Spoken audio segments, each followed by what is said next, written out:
The X Prize Foundation announced the Progressive Insurance Automotive X Prize in 2008. That piqued Edison2's founder, Oliver Kuttner's interest, and he decided to go after the prize, go after that $10 million prize purse that the X Prize Foundation was putting up to design a clean, safe, affordable vehicle that can get over 100 miles per gallon. He ended up putting together, what amounts to a dream team from endurance racing. We have over 20 wins at Le Mans, Sebring, and Daytona. From there, we looked at really what it meant to build an efficient vehicle.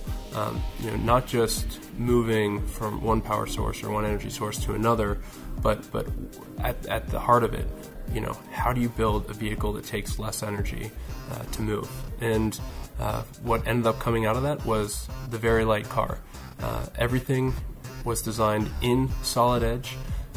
It gave us the tool we needed to accelerate the design in a very short time period, and within 2 years we were able to do the analysis that I was just speaking of, do the design work in solid edge, build 4 prototypes, compete in the X Prize on track, and then going into the labs and winning the mainstream prize, which is the $5 million prize.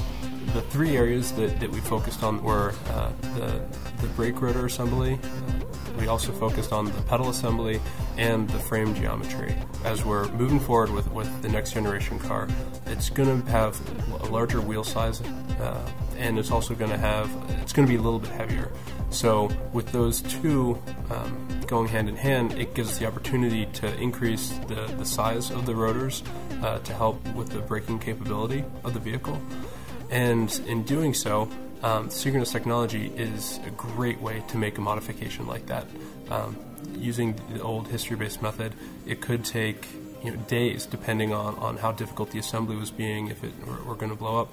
But with synchronous technology, you can literally do the change in minutes. It just saves so much time. The same with modifying the pedals. It was more for ergonomics, for the driver comfort. We had to bring the pedals down a little bit closer to the floor, and once again, that's not quite as complex of an assembly as the brake rotors were, but synchronous technology just made it absolutely easy to perform with parts that weren't designed in synchronous. They weren't designed to be modified in the way that synchronous technology allows us to modify the parts. The third area we focused on was the frame. As we move forward, we're having to modify the frame slightly. As we go through some crash simulation, we try to increase the energy absorption of the crash box with the frame. In solid edge, synchronous technology allows us to make the changes to the geometry just effortlessly. With the inner part linking, being able to move one piece and having it modify all the rest of the tubes. It's not just with tube design, it's also with parts and assemblies. You can move one part and it'll redesign the bracket and change the bracket so it fits. At the heart of the X Prize Foundation, they try to look at industries that are viewed as being stuck in their path forward.